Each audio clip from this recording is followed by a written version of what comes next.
Hello guys! Today magluluto ako ng pancit. Ito yung isa ko muna yung ingredients kong manok. Ito yung sahog ko. Yung manok. Lagyan ko muna ng tubig para lumambot.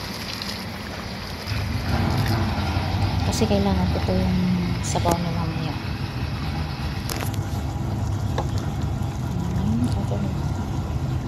Kumukulo na.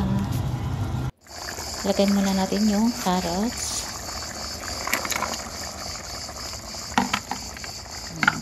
Simpleng pancit gisado lang, ulam na.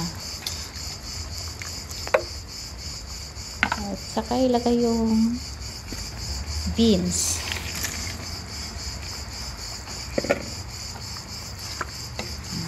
Halo-haloin.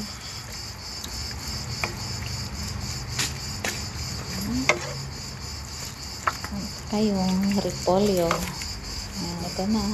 Ito na yung ginisa kong mga ingredients. I-drain ko muna to yung mga vegetables at saka para hindi siya malanta mamaya. Ayan, tinanggal ko muna sa sabaw. Kasi ito yung sabaw. Lagay ko yung yung pancit. Ito yung pancit na ilagay ko.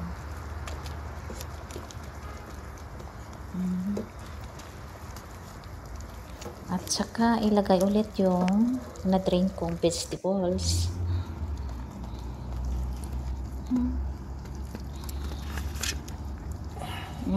Ito na yung pancit gisado ko. Ready to eat na.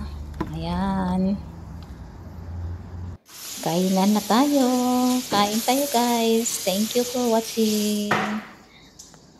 Ayan, ito pancit gisado. Thank you. Bye.